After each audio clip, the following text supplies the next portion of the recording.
Hey everyone. So today's topic, we're going to talk a little bit about leash manners. So taking your dogs on adventures and going for walks can be one of the greatest things and a really great bonding exercise and activity for you both to do together, but things can also go drastically wrong.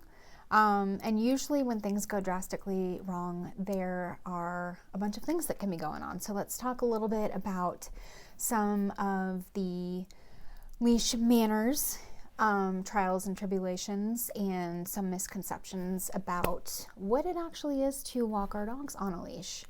So it is actually a pretty popular and actually probably the mainstream mindset. So when we think of having a leash on our dogs, having something that's attached to them, we tend to think of a leash being more of a control device. So it is a means and a way to actually control our dogs.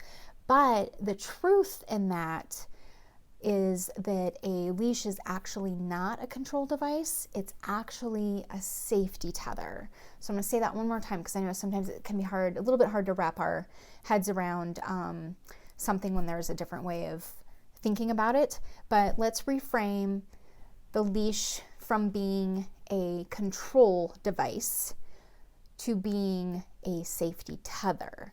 So dogs are their own people. Dogs are their own dogs. They're not robots. They do have thoughts and feelings and emotions. They are in control of their own bodies. So you can't technically have control over something else. You can use tips and tricks and different tools to help the situation.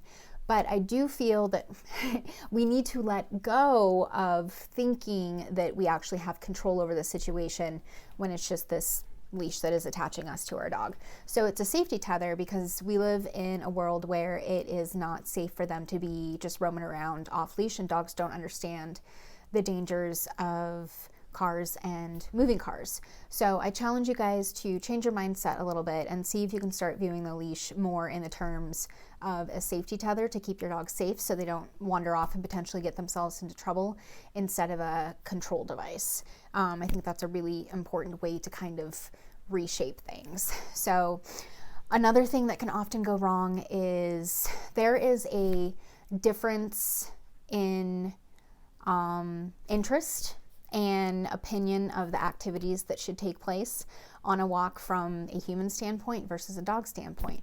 So for humans, we always have a destination in mind. So we're going from point A to point B, and this is the route we're going to take to get there. So whether that's you're going from your house and you're walking around the park, so your house is going to be, well, I guess it could be point A and point B, but we usually have a direct route. We tend to think in linear terms, so we tend to walk in straight lines. We have a goal in mind where we're going, and we tend to follow that. So dogs don't really have an agenda as far as where they're going. So unlike humans, or I guess, dogs, unlike humans, they actually follow their noses. So if we were to actually take like an aerial shot of someone that was out walking with their dogs, so you would see the human traveling in straight lines, going up and down the streets, around the parks, things like that. Just because that's how we tend to typically move. But dogs, they follow their noses. So they're going from here to there, to here, to there, there, there, there, there, there, there, there, there. So as you can see, there is a difference in interest as far as what we're going to be doing on our walk. So humans, we want to just get the walk done. We're very straightforward.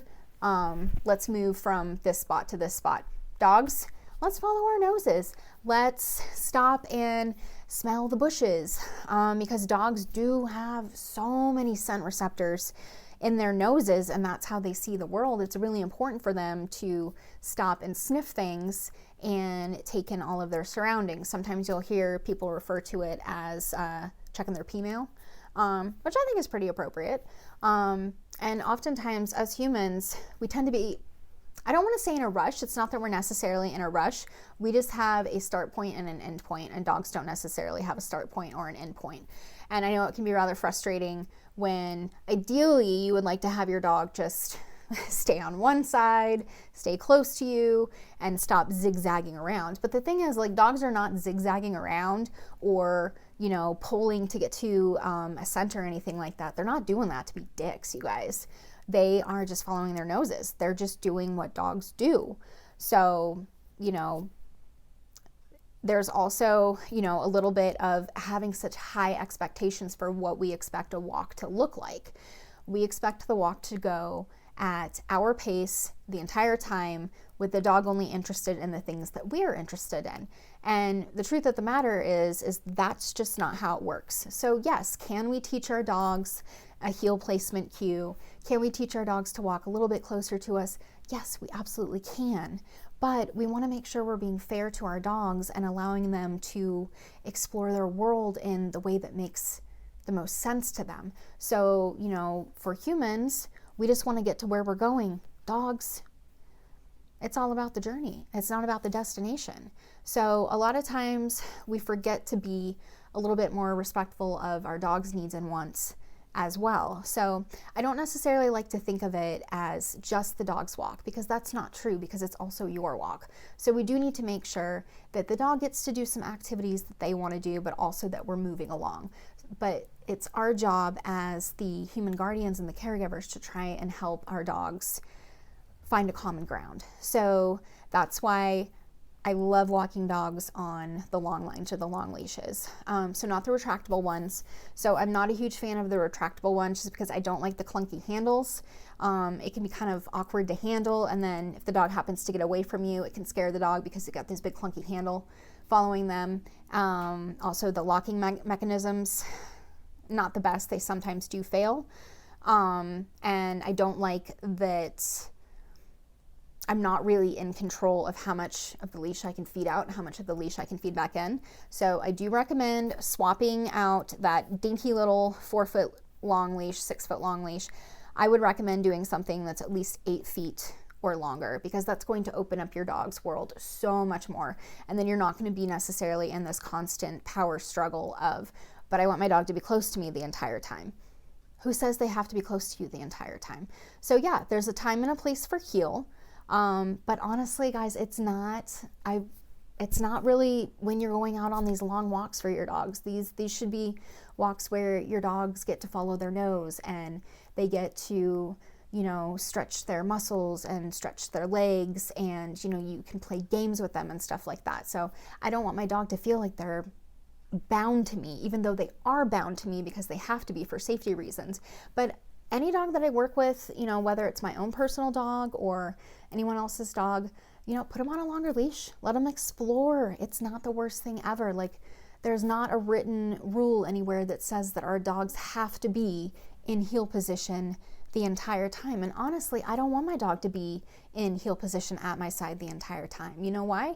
Because that's not the dog getting maximum satisfaction and being able to do all the things that they need to do on their walks. So just like I don't want to get pulled down the street the entire time. So if we're expecting our dogs to meet us halfway and compromise with us, and we teach them how to not pull on a leash, so we can't have it both ways. We can't say, well, you're not allowed to pull me along on the leash, but you're also not allowed to go smell and sniff and explore. So you don't get to do any of the things you want to do, and you only have to do the things I want to do.